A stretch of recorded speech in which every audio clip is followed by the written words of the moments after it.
Picture this. You're arrested with a magnum, heroin, and cocaine in your car. You fall asleep in your neighbor's kid's bed. You serve hard time scrubbing pizza pans for 8 cents an hour. Normally, that's the end of your Hollywood dreams. Or really, that's the end of any kind of dream.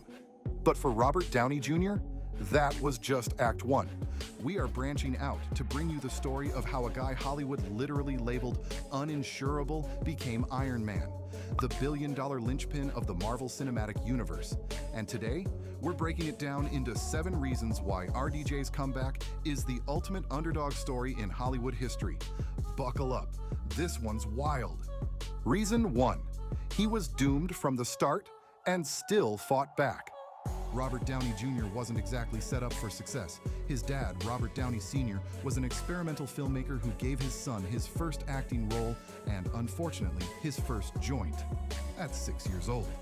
Yeah, kindergartners are supposed to be finger painting, not lighting up. Downey Sr. later admitted it was a misguided attempt to bond with his son, but that one decision became the opening scene of a lifelong addiction battle. Still, even in the chaos, young Robert had undeniable charisma. He joined the infamous Brat Pack era of the 80s, appearing in Weird Science and delivering a chillingly real performance in Less Than Zero as a drug-addicted teenager. Art imitated life, maybe a little too closely. And then came Chaplin in 1992. Downey didn't just play Charlie Chaplin, he became him. He learned the violin, mastered Chaplin's walk, and embodied the comic legend so well, it earned him an Oscar nomination. Everyone thought a megastar had arrived. But behind the tuxedos and applause, addiction was tightening its grip. Reason 2. He hit rock bottom. Hard.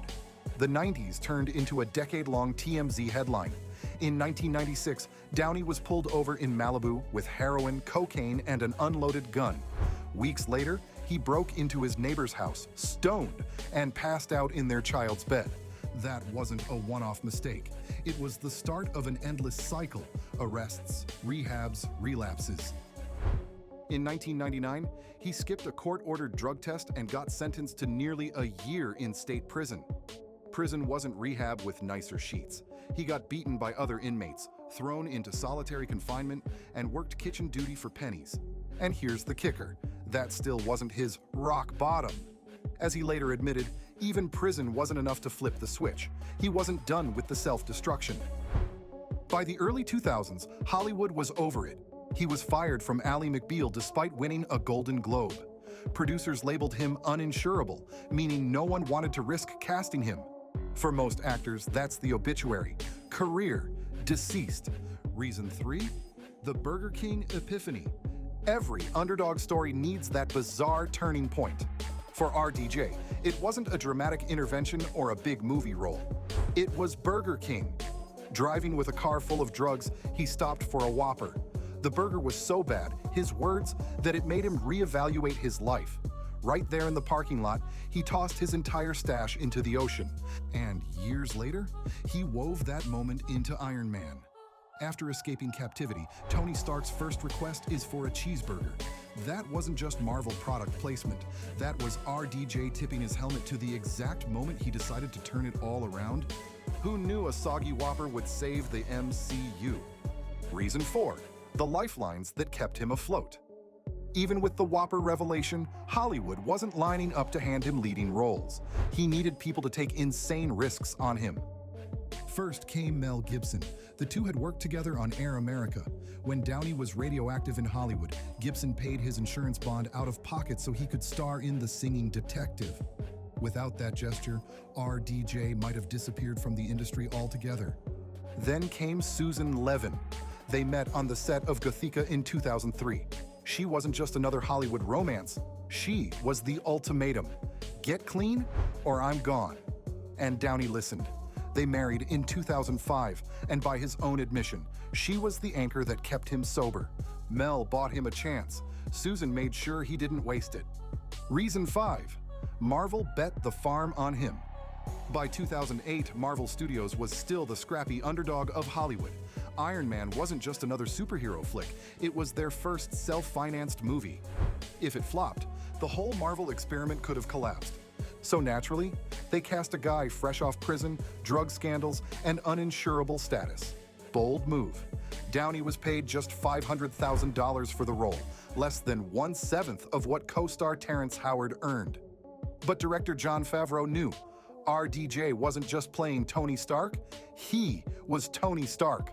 Quick-witted, reckless, flawed, brilliant. And RDJ improvised his way through the chaos of an unfinished script. That famous ending line, "I am Iron Man," wasn't scripted. It was Downey throwing down the mic. When the movie made $558 million worldwide, the gamble looked like genius.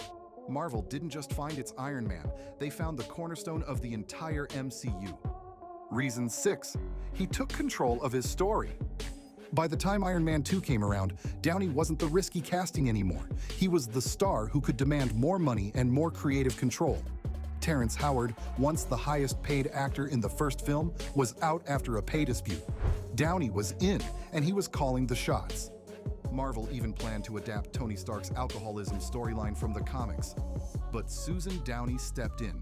She worried that her husband immersing himself in a role centered on addiction could push him back toward relapse. So Marvel pivoted, swapping whiskey bottles for palladium poisoning. The movie was maybe a little weaker for it, but RDJ's life was stronger. And honestly, that's the trade-off you want your hero making. Reason 7, he became bigger than Iron Man. Downey didn't just ride Marvel's wave, he defined it. When Captain America: Civil War was in development, higher-ups actually wanted to cut Iron Man to save money.